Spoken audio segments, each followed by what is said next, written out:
वाहनांच्या हॉर्न मधून कर्कश आवाज नाही तर भारतीय मधुर संगीत कानावर पडणार।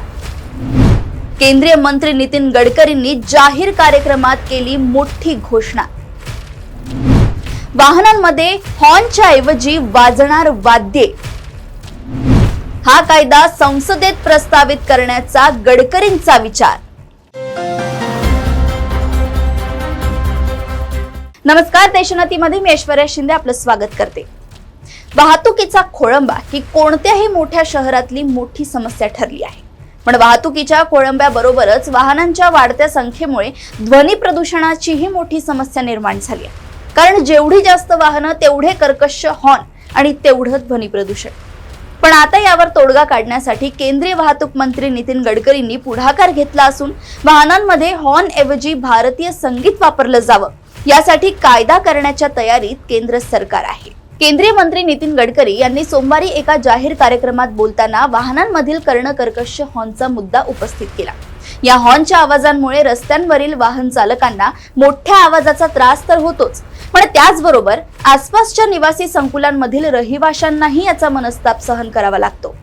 अनेक भागात घरांमध्ये वृद्ध किंवा रुग्ण राहत असतात, त्यांना देखील या हॉर्नचा त्रास होतो। त्यामुळेच त्यावर भारतीय सुमधुर संगीताचा तोडगा नितीन गडकरींनी काढला आहे।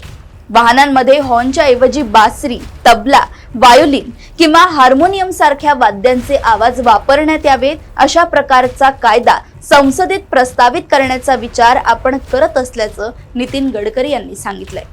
यावेळी त्यांनी वाहतूक व्यवस्थेच्या माध्यमातून होणाऱ्या वायू प्रदूषणाचाही मुद्दा उपस्थित केला।